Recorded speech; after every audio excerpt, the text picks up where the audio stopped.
may nakarating sa akin recently na wala siyang sama ng loob sa akin. May nakarating sa akin recently, ha.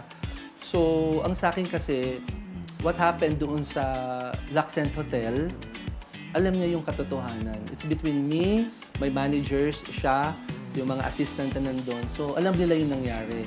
And after that incident, yung PMPC, na iniwan niya ako sa PMPC, na nakita mo ako, Rodel, doon. Nakita niyo ako doon, di ba? Doon yung 7th na Ang saya-saya namin dumating. Maya-maya, wala, parang bula, di ba? So, alam niya yung fault niya. So, syempre, dumating sa point ngayon na yung mga differences namin, yung mga questions ko, bakit niya nasabi yun.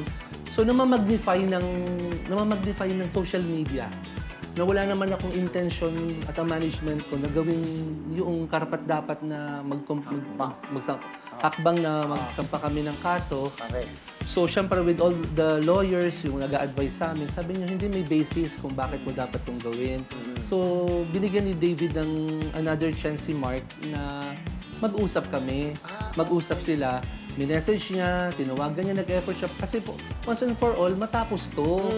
Kasi napakasimpleng na pag napunta tayo sa korte, ay mabubuklat lahat yung mga messages mo sa akin sa phone ng mga hindi dapat mabasa ng tao. Naku, kayo alam mo ka mga O, di ba? Ang dami.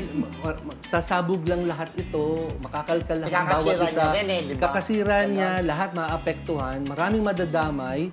So, mas magandang mag-usap at pag-usapan ng maayos. Pinatawad mo na Ayos siya. naman. Pinatawad mo na siya. Ako naman, Rodel, ako ay Di ba pagtanim? hindi ako pagtanim. In Sa akin lang, fairness. alam mo yung kasalanan mo, ay madali naman magsalita ng gano'n, bakit hindi mo magawa? Correct. Yun lang ang